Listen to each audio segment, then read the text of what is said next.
All right, y'all. I actually wrote it all down so that I can tell it in a way that makes sense.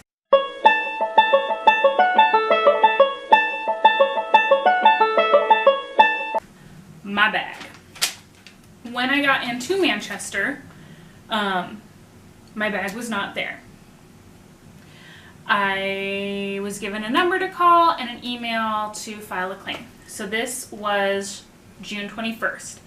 I called them, they didn't answer, and so I wrote an email with all of the information, all of my flight number. My dad had called Alaska and they said they didn't have it anymore. This was Manchester Airport. I get on my flight from Manchester to Edinburgh. When I land in Edinburgh, I have a call from Alaska in San Francisco that said, hey, we have your bag. You just need to file a claim with your destination airline so that we can send it to you.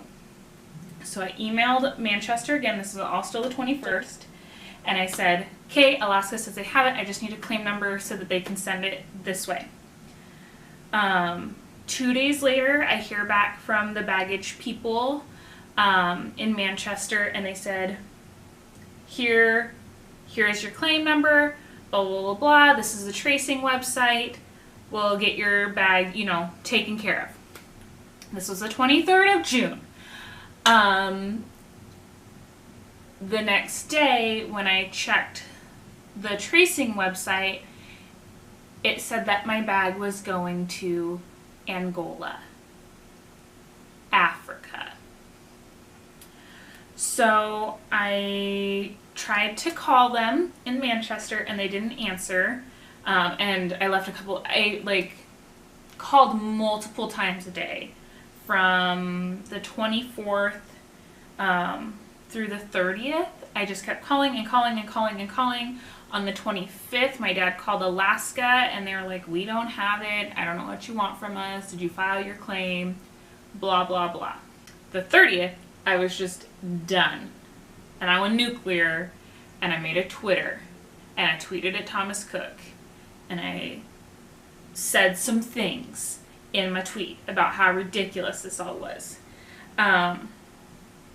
So from the 30th to the 2nd of July, I went back and forth with Thomas Cook representatives who are had no idea what was going on. And finally on the 2nd of July, they said, oh, well, Manchester, that number that you have in Manchester, they're not doing anything except for local baggage anymore. So your claim has been moved to Frankfurt. I emailed them right away. I'm like, this is my claim number. This is everything that's happened. Do you have any idea about my bag? The next day, July 3rd, they email me back and they say, we do not know where it is. We're going to start our world tracing process. And I had filled out online this form that had everything that was in my bag, its approximate prices. So they're going to, the code on my luggage lock, they're going to do a world trace search for my bag, and it'll take 2 to 3 weeks. By this point, I kind of got into the spot where I was like, my bag is just gone. That's fine. There were a couple things I was sad about. Most of it was just clothes, but my computer with all my pictures on it, and my chacos, which are a part of my soul. But if the tracing number said it had gone to Angola, I figured that it was gone forever. So that was the last I heard from Frankfurt. I had emailed them another time in the middle of July. It was the 13th.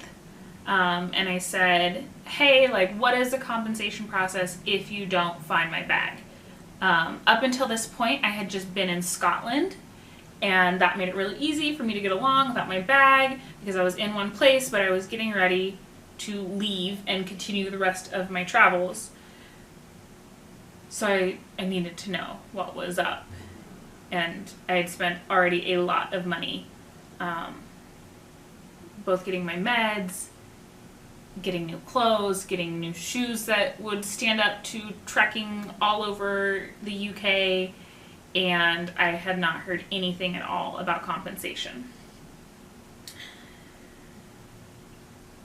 I moved on with my life. I went to Vienna. I then went to Cardiff. Oh, I went to London, then I went to Cardiff. I was hanging out in Cardiff, and on July 19th, I got this email. It's 1 day shy of a month since I last had my bag. This very short email was from the Alaska baggage office in San Francisco, and it just said, "Hi, we have your backpack here. It says you want it sent to Angola, Africa. Is that right?" And as soon as I saw it, I emailed them back and I was like, "No, do not send it to Angola. Please do not. Here is all my information. Here is my claim number. I want it sent to Manchester. I will be there in a couple days, and you don't even have to like send it anywhere other than the airport. Like, please don't. Just like keep it at the airport and I will pick it up at the airport." So I don't hear anything back all that day. The next day, I'm starting to get worried. So I have my dad call them. Part of what was really difficult about this process is that I didn't have any kind of international SIM card or data card for my phone. So if I wanted to like call anybody, be they in the United States or somewhere in the UK, very expensive. So I sent my dad all the information and had him call the Alaska baggage office in San Francisco for I think the third time. I think we're on time number 3. So this is the next day. This is Friday, June 20th. My dad calls them. And thank goodness I had him call them, because once he got on the phone with somebody, it turns out that my bag was on a flight to Africa, Cabinda, Angola, to be precise. And they had to send somebody running across the airport to get it off the airplane before it took off.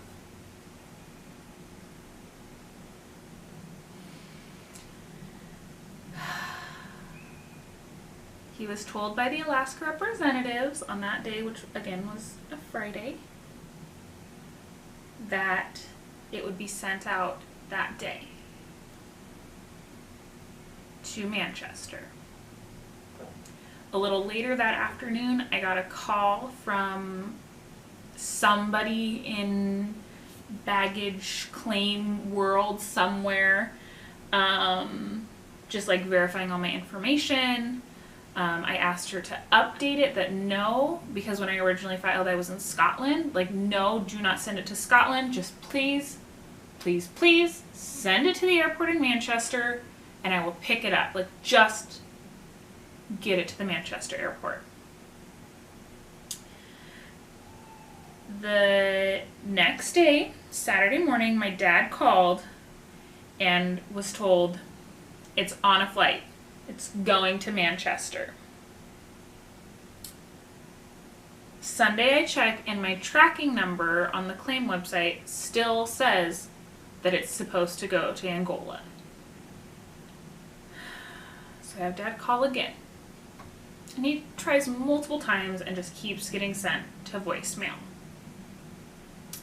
That Monday, I was leaving Cardiff. I got on the train in Cardiff and I was going to Manchester, and I was like, this is insane. I just keep getting the runaround. I'm just going to go to the airport and see if I can figure anything out. I get there, nobody has any idea what I'm talking about. I get passed around between, different agencies and departments and companies. I have Dad call, because obviously my bag is not there, because it's still in San Francisco. So Dad calls again. He tells me the name of who he talks to. He gets the flight numbers and the times that they're supposed to arrive. These are the flights it's going out on. This is when it should get to Manchester. Later that day, after it was supposed to go out, my dad called to just like double check and see if he can just know for sure that it went out. And bless him, because he spends in total 3 hours on hold without talking to anybody.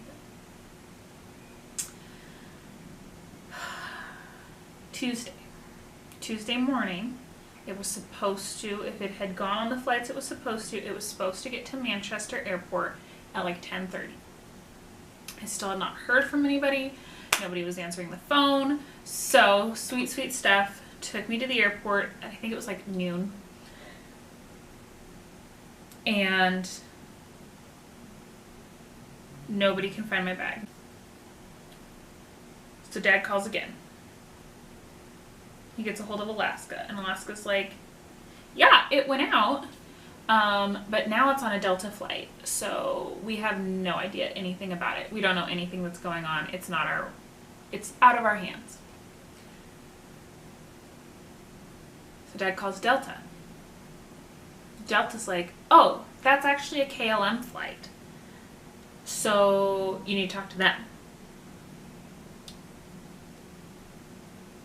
Dad calls KLM. They say, oh, it wasn't scanned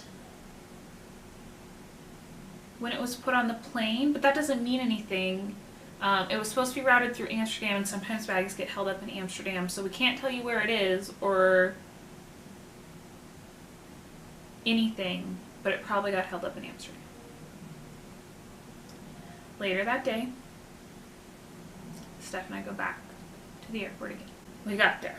We check in with a different information person who gives us the number to talk to the baggage solution, baggage claim people. Call from phone in the airport. This lady answers, and at first she's like, no, it's not here. And then she kind of mumbles something, and I was like, wait, what? And she was like, oh, well, let me keep looking, and da-da-da-da-da. And then she said something about Terminal 1. I'm like, okay, cool. Like, is it in Terminal 1? Like, can I go pick it up? And she's like, no, let me keep calling them.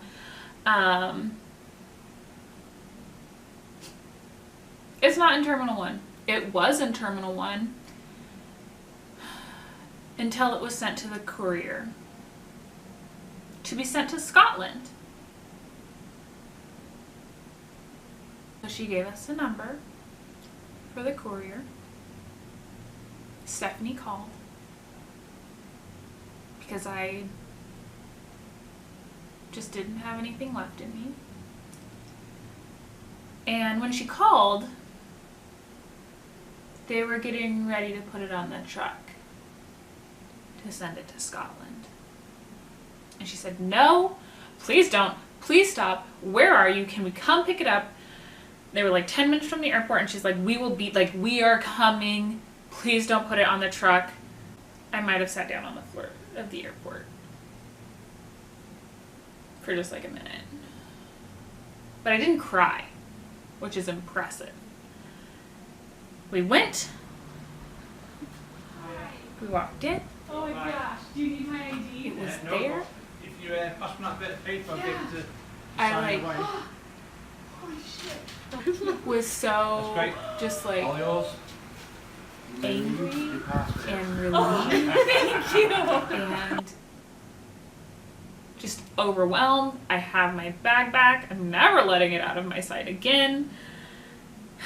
So that is the story of my bag. Thank you for all of your encouragement. Thank you for everybody who just like held on through this story. I appreciate you guys so much, and I'm so glad that the story is over.